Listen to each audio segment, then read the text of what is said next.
Sang Maha Cinta yang senantiasa menumpahkan cinta kasih-Nya tanpa batas pada seluruh ciptaannya, termasuk juga pada seluruh manusia. Oleh karenanya mari kita puji Dia bersama-sama membaca hamdalah. Alhamdulillahi Rabbil Alamin. Mari kita samakan frekuensi kita dengan frekuensi semesta.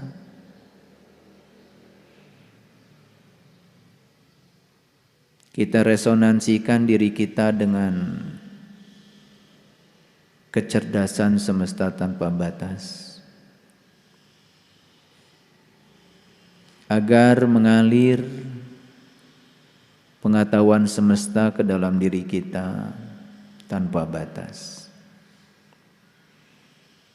Agar mengalir petunjuk-petunjuknya ke dalam diri kita, yang petunjuknya akan menyelamatkan kehidupan kita. Oleh karenanya mari kita awali dengan membaca basmalah. Bismillahirrahmanirrahim.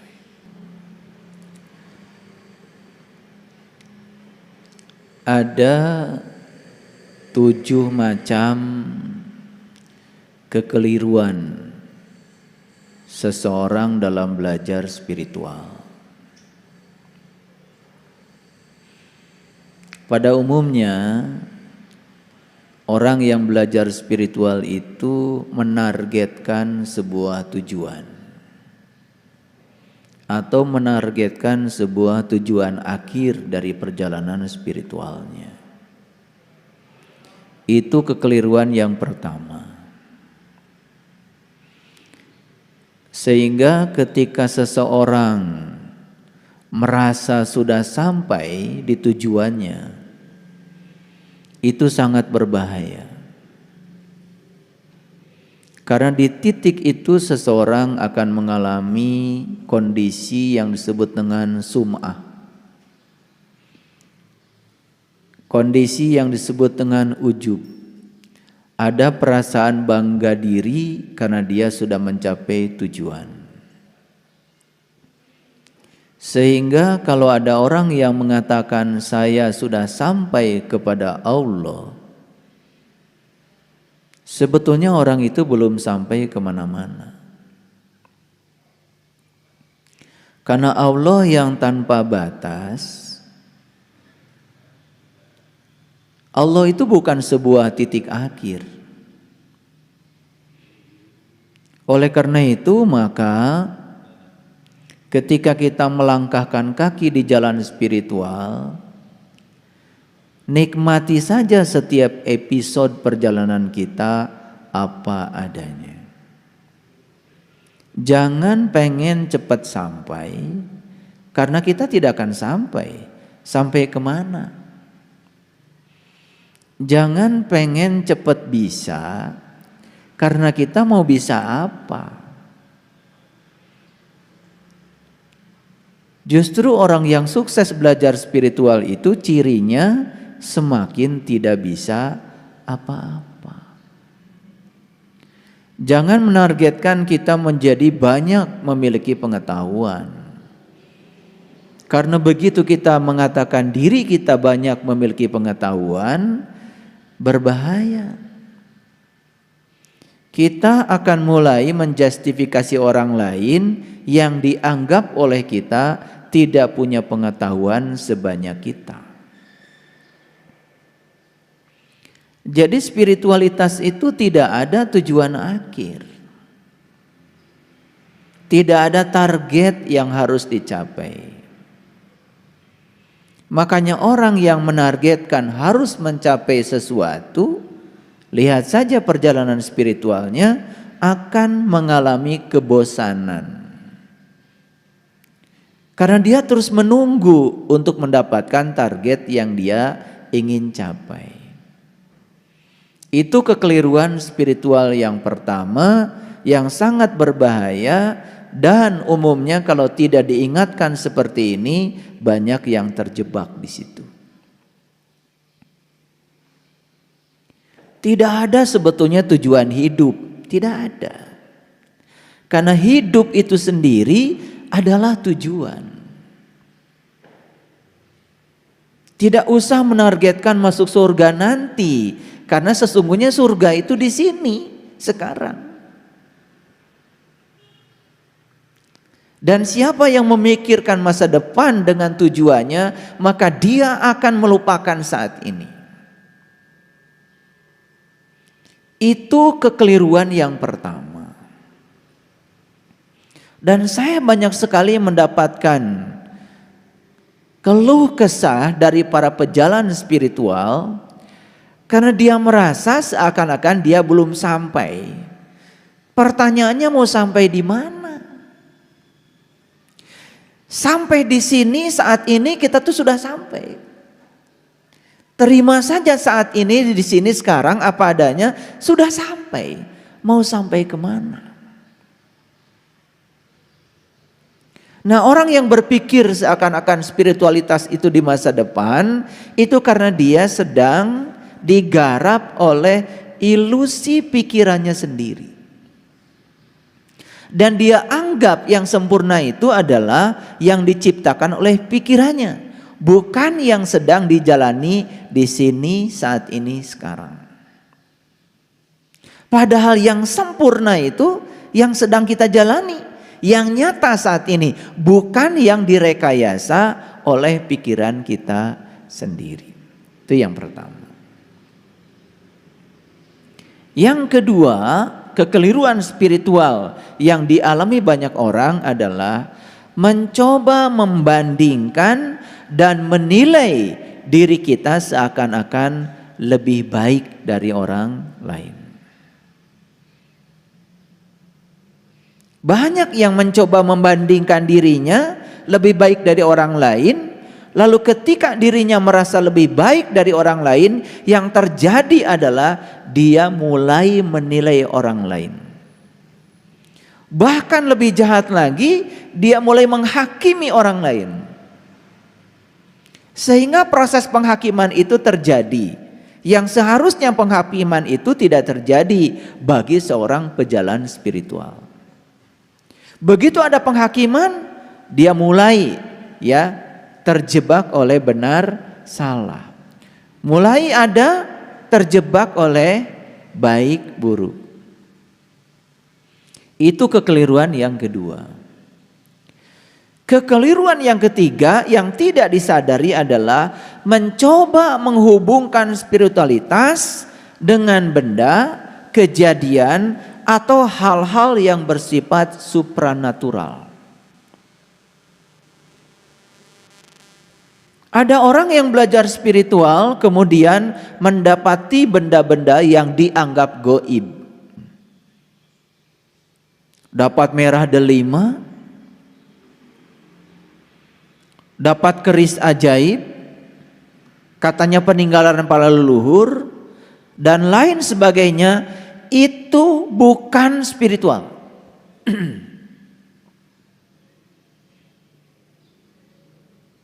Apalagi ketika dia menganggap seakan-akan benda-benda itu adalah benda-benda yang akan memberikan berkah dan kesaktian pada dirinya. Tidak perlu memiliki benda-benda yang semacam itu. Milikilah akhlak yang mulia. Milikilah pikiran yang suci. Milikilah tindakan-tindakan yang menyenangkan bagi orang lain. Itulah orang sakti yang sebenarnya. Nabi Muhammad dilempari batu berdarah.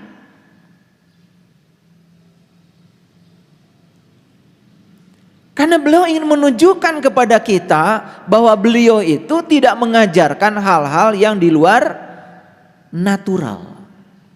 Tidak mengajarkan hal-hal yang supranatural. Beliau mengajarkan hal-hal yang alamiah. Natural berarti alamiah. Kalau beliau berdagang, ya terkadang untung, terkadang rugi. Beliau hidup, terkadang sakit, terkadang sehat. Beliau menunjukkan kepada kita bahwa beliau terjebak juga oleh hukum-hukum dunia sepanjang beliau masih ada di dunia. Jadi tidak mungkin ada orang yang melanggar hukum alam. Semakin sadar, semakin tinggi spiritualnya, justru akan semakin sadar, semakin menyatu dengan hukum-hukum yang natural. Terkadang kita sering merasa diri kita istimewa ketika mendapati sebuah kejadian, apalagi kejadian itu sesuatu yang kita inginkan terjadi. Lalu kita merasa seakan-akan keistimewaan sudah kita miliki karena kita bisa mengendalikan kejadian. Padahal yang istimewa itu adalah mereka yang sanggup menerima apapun yang terjadi apa adanya, bukan yang memaksakan sebuah kejadian. Nih. Saya mau pulang nih. Saya bisa menghentikan hujan nih. Ketika dia bertekad begitu, benar-benar hujan berhenti, padahal memang hujan ingin berhenti, tapi diklaim kejadian itu seakan-akan keistimewaan diri, karena diri yang meminta hujan berhenti, itu sudah bukan spiritual. Itu sudah terjebak dalam kesombongan. Itu sudah terjebak pada proses pendiktean semesta, seakan-akan semesta itu harus takluk pada keinginan dia. Itu bukan spiritual. Yang ketiga, terkadang kita sering menganggap hal-hal yang supranatural itu akibat dari kemantapan spiritual kita. Itu proses pengklaiman yang semacam itu jelas itu adalah kekeliruan spiritual. Orang yang sudah tinggi kesadarannya sudah saja. Semua dia terima apa adanya tanpa ada pengklaiman atas nama kesucian dirinya sendiri. Yang keempat adalah meminta penghormatan. Ada orang yang menganggap dirinya sudah mencapai tingkatan spiritual tertentu, tetapi butuh penghormatan. Bahkan penghormatan yang dia butuhkan itu justru dari orang-orang yang dianggap oleh dia belum mencapai tingkat kesadaran sebagaimana dia. Banyak gak yang kayak gitu? Banyak. Ingin diposisikan seakan-akan orang suci. Ingin diposisikan seakan-akan orang yang paling mulia di hadapan Allah. Ketika dia mengatakan yang paling mulia di hadapan Allah, secara tidak langsung dia sedang tidak memuliakan makhluk lain. Itu dikotomi namanya. Karena dia tidak sadar kalau Allah itu sebetulnya meliputi semesta raya, meliputi semua makhluk, meliputi semua benda yang beliau ciptakan. Ada nggak yang seperti itu? Belajar spiritual tetapi mengemis-ngemis penghormatan. Contoh sederhana. Kalau saum ini adalah spiritual, harusnya orang saum tidak mesti minta dihormati oleh orang-orang yang tidak menjalankan saum.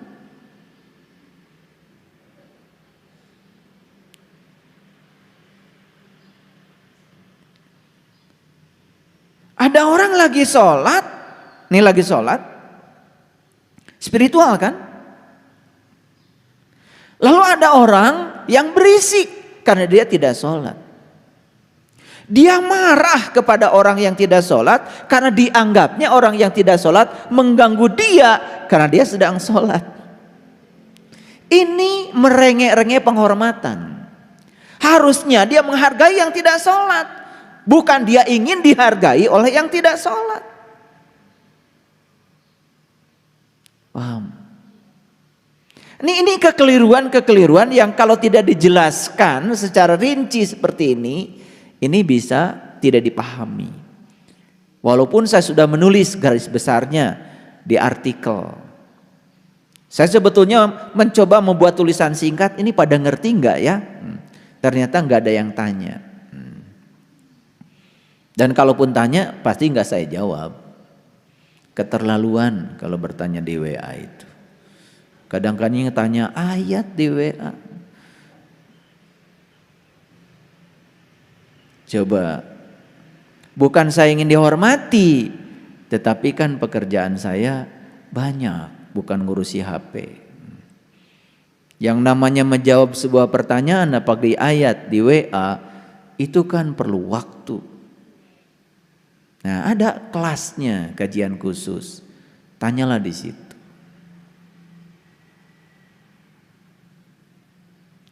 Saya coba satu orang dijawab.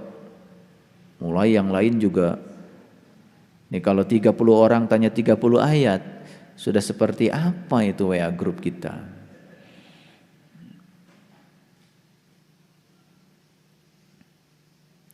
Yang kelima, ini yang kelima.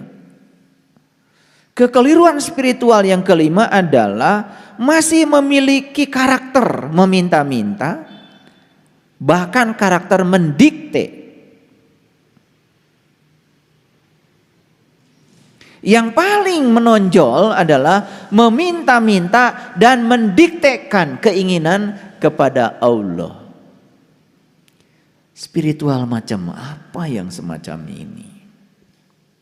Harusnya berserah diri kepada Dia yang Maha Tahu, tetapi Allah kemudian dikendalikan oleh Dia, seakan-akan Allah tuh harus diajari oleh Dia untuk melaksanakan tugas-tugasnya. Jadi ketika kita merengek-rengek minta ini, minta itu kepada Allah, sebetulnya kita itu secara tidak langsung sedang ngajarin Allah. Supaya Allah itu tidak salah menunaikan tugasnya, diajarin oleh kita, nggak keterlaluan gitu. Itu sebabnya hari ini saya akan mengangkat topik ini lebih dalam. Kalau hari ini kelihatan seperti kuliah, karena hari ini memang saya membuat tulisan itu sudah terpampang. Makanya hari ini saya akan membahas bagaimana sih cara memuja dan memuji Tuhan yang sebenarnya. Karena banyak yang salah. Tuhan yang gaib di rumah yang dibuat oleh dirinya sendiri, katanya Tuhan ada di situ, disembah luar biasa. Tapi Tuhan yang nyata diremehkan.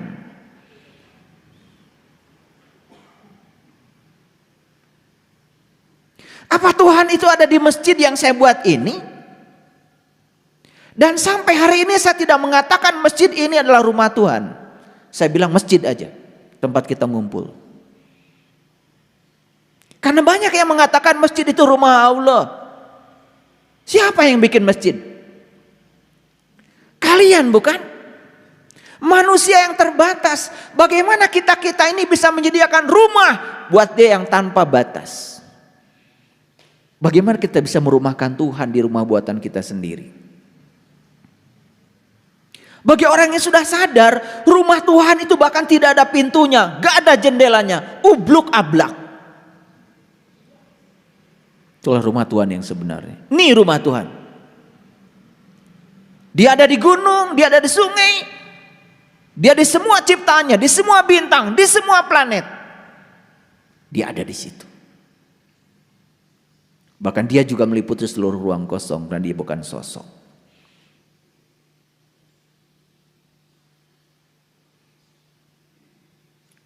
Dari kecil kita di dogma, seakan-akan Tuhan itu ada di rumah yang kita bikin sendiri. Saya bilang tempat ini adalah masjid. Dan saya tidak berani mengatakan tempat ini adalah rumah Tuhan. Kalau ini rumah Tuhan, berarti Tuhan ada di sini, Tuhan tidak ada di luar.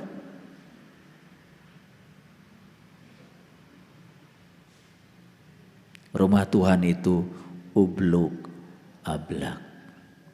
Rumah Tuhan yang sebenarnya adalah semesta tanpa batas. Jadi kalau ada diskusi yang mengatakan langit dan bumi tidak akan cukup menampung zatku, tapi kalbunya orang yang beriman itu rumahku, itu juga bukan berarti Tuhan dibatasi oleh kalbu kita. Bagaimana Tuhan yang tanpa batas dibatasi oleh kolbu kita? Kolbu kita itu hanya teleskop. Hanya sarana yang diciptakan oleh Allah untuk menyaksikan sebagian kecil dari tanda-tandanya saja.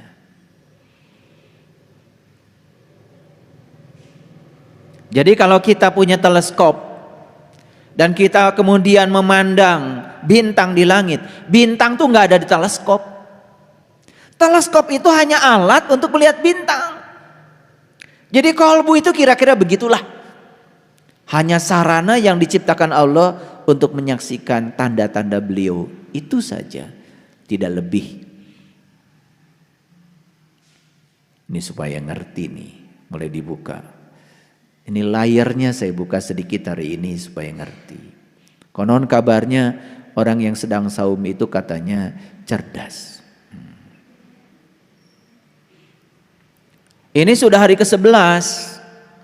Harusnya wajah-wajah yang saum itu lebih bercahaya dari hari pertama saum. Ada dua alasan. Satu, secara medis, jam 4 kita makan pagi, jam 12 seluruh makanan yang kita makan sudah diproses oleh tubuh kita, jam 12 sampai jam 6 sore itu terjadi proses autolisis. Sel-sel tubuh kita menghasilkan protein autofagisom. Protein autofagisom itu bisa memakan sel-sel yang mati. Jadi oleh karena itu maka saum tidak perlu ke salon untuk mengangkat sel yang mati. Salon itu paling juga cuma bisa ngangkat jerawat di wajah kita.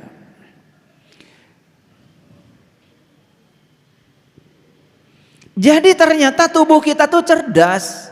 Begitu dilaparkan dari jam 12, tubuh kita itu menghasilkan protein autofagisom. Menurut Profesor Yoshinori Osumi, autofagisom itu semacam sapu raksasa yang akan memakan seluruh sel-sel mati dalam tubuh. Jadi kalau benar nih, ya puasa, ya saum, gitu. Ya, puasa kan upapasa, bertempat tinggal di keluhuran, di tempat ketinggian. Bukan sekedar menahan lapar dan dahaga, tapi menempatkan diri di keluhuran, itu upapasa yang kemudian disebut puasa. Kalau saum di tingkatan itu, saya kira tubuh kita pasti sehat. Pastikan ya, sebulan setelah ini tubuh kita menjadi tubuh baru dengan kebiasaan baru.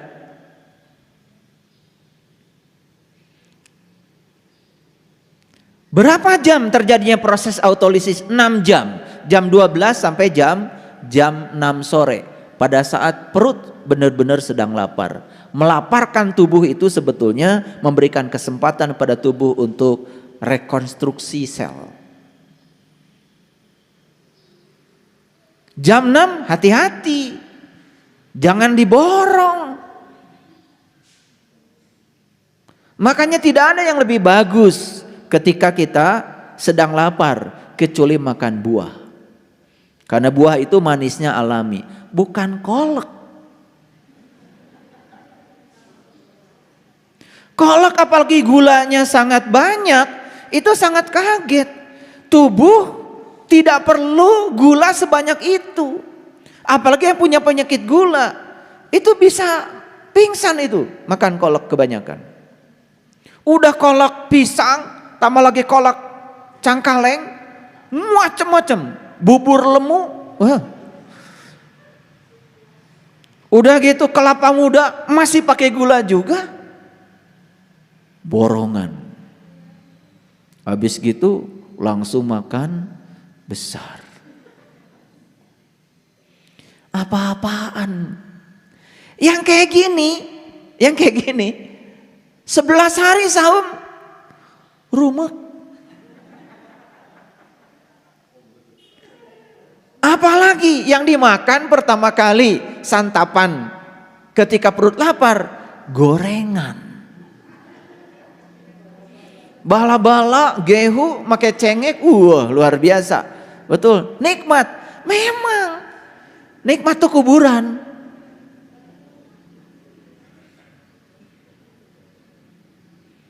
Ini biar ngerti nih, yang ketawa paling kenceng ini kayaknya begitu. Jadi buat apa kita membuat autolisis, kemudian malam dihantam habis-habisan? Coba timbang badan, berkurang nggak berat badan? Nah ini kalau 11 hari berkurang 1 kilo, itu kalian bagus. Ini nambah 2 kilo, wah ini saum enggak, itu puasa enggak. Ini kalau nggak dijelaskan kan nggak ngerti. Coba makan buah, habis makan buah, ya minum air hangat, makan buah, biarkan dulu, biar diserap. Ini masih kebalik-balik.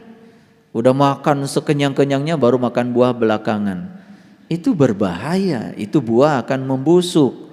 Kalau membusuk kemudian akan menimbulkan ya kadar gas di dalam lambung menjadi tinggi, akhirnya sendawa, nggak enak ke sini, kepala pusing. Karena apa? Gas di dalam lambung jumlahnya banyak. Dari mana? Dari buah yang tertahan oleh karbohidrat, karena dimakannya belakangan, membusuk, tidak diserap oleh darah. Makanya satu-satunya cara yang paling bagus ketika perut lapar, makan buah, bukan makan nasi.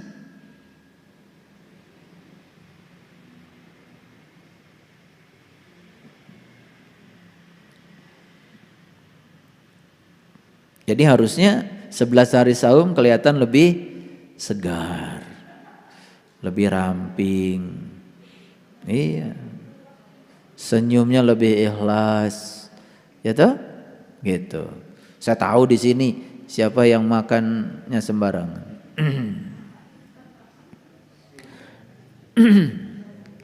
Nah, yang keenam, kekeliruan spiritual yang keenam adalah merasa melakukan hal baik.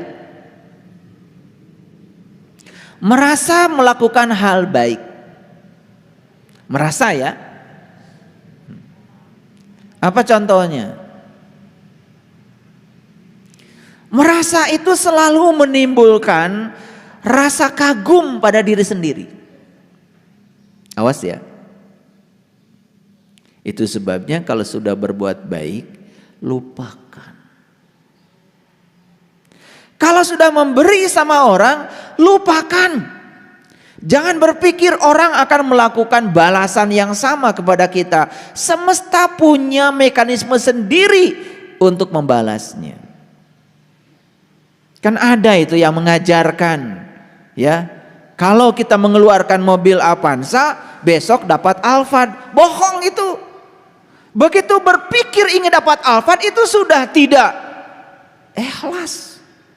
Itu transaksional, tidak memenuhi ayat yang dikatakan Allah, wa ahsin kama ahsanallahu ilaika. Berbuat baiklah kamu sebagaimana aku berbuat baik kepada kamu.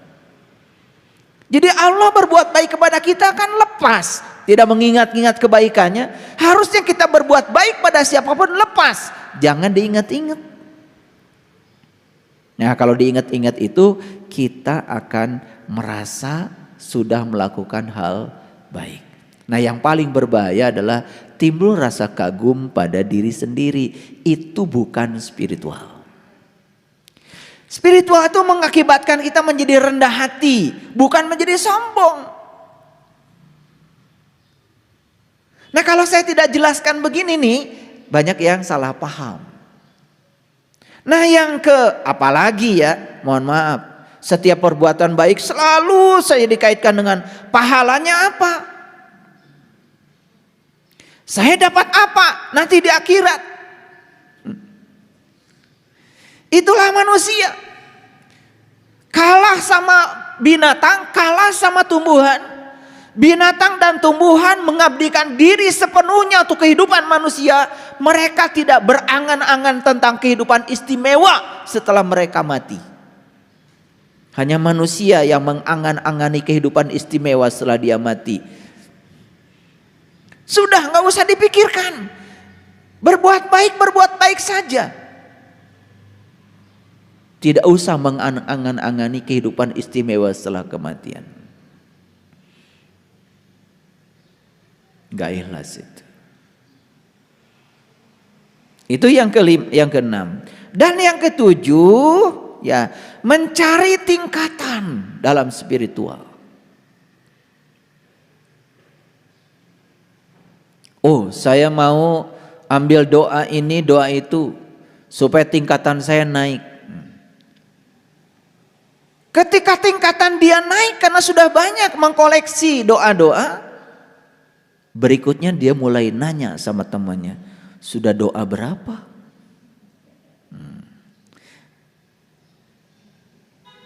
Ini karena merasa dia sudah mencapai tingkatan tertentu, karena belajarnya mencari tingkatan. Nih saya kasih catatan nih, penting. Saya perhatikan orang-orang yang belajar dengan cara mencari tingkatan, hanya bangga saja dengan tingkatannya, gak kemana-mana. Suruh joget aja kakinya masih pabaliut. Itu. Jadi 7 kekeliruan spiritual ini harus diperhatikan. Karena apa? Ini jebakannya sangat halus, gak kelihatan. Bisa memahami? Baik ya.